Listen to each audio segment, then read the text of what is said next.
Ladies and gentlemen, welcome back. This is going to be a bit different. I have been sidetracked a couple of times as I'm dealing with editing fatigue.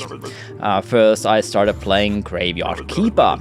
I love the graphics of the game, and I was really enjoying the game until I reached the alchemy stuff. Oh boy, that is when I truly hit the Wikipedias and things started to become tedious. Somehow the game kind of lost my interest as I had to start rummaging through Wikipedias to understand how to do things. Why in this particular game and not in, say, Minecraft, it's hard to say. I guess it is the fact that you are constantly bombarded with tasks to do, because there is just so much to do in the game.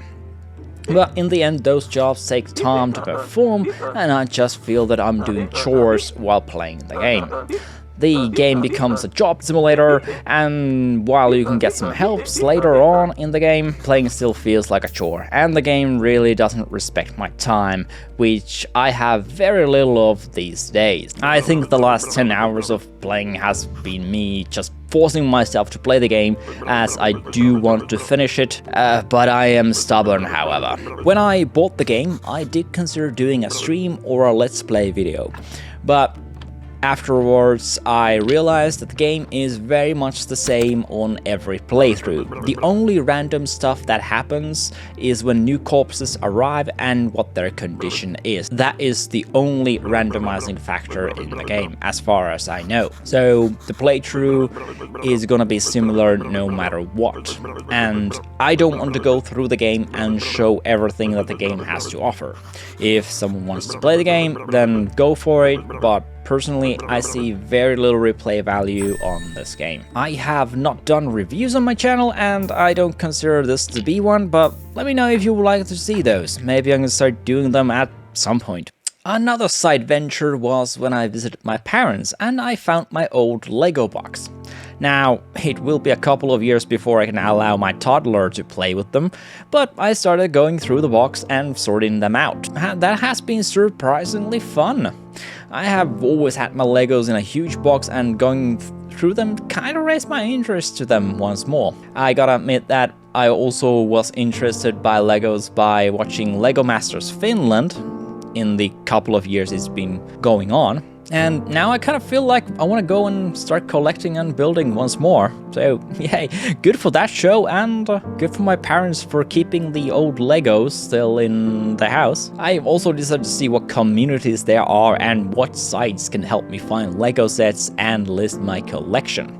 I think I'll register myself to 4 different sites when looking for the perfect fit for me. Right now, the ones I use are Rebrickable and Bricklink, and every so often I visit Brickeconomy just to see what my collection value really is.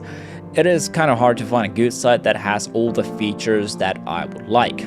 For example, I would like to find the sets I have, because I don't have the boxes, I don't have the instructions, or they are somewhere, but I don't know where. And I would also like to find the parts that I have. So if I buy some individual parts from flea markets, like I have, I would like to have them added to the collection. And then I would like to list my collection, and I would like to list all the loose parts that I have. And then I would like to see what I could build with the parts I currently own. And also, it would be nice to see the monetary value of said sets and parts. And I have to note that all the sets I have are used. They are not factory sealed, so factory sealed value doesn't interest me. It doesn't help me at all. A lot of the sites have some of these features, but none of them have them all, hence why I've been using Rebrickable. But it would be nice if they could change the part set types to be used and see the proper value of the different parts.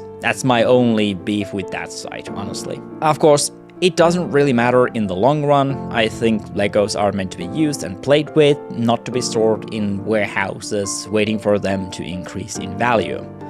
Although, looking at some of the highest paying sets, I wouldn't mind having a few of them sitting on my bookshelf in pristine condition. Those are incredibly valuable. I could buy myself a lot of Legos by just selling one of them. The Lego company must have hit a gold mine with their products back in the day. They're just loved by the world, honestly. But hey, I think that's gonna be enough of me musing. Time to get back into Space Haven and start producing some more gameplay footage. Oh, and I've done some upgrades, and if my laptop can just handle editing, I will be putting out content at 60 FPS from now on. That's gonna be it. Thank you all for watching. Bye for now.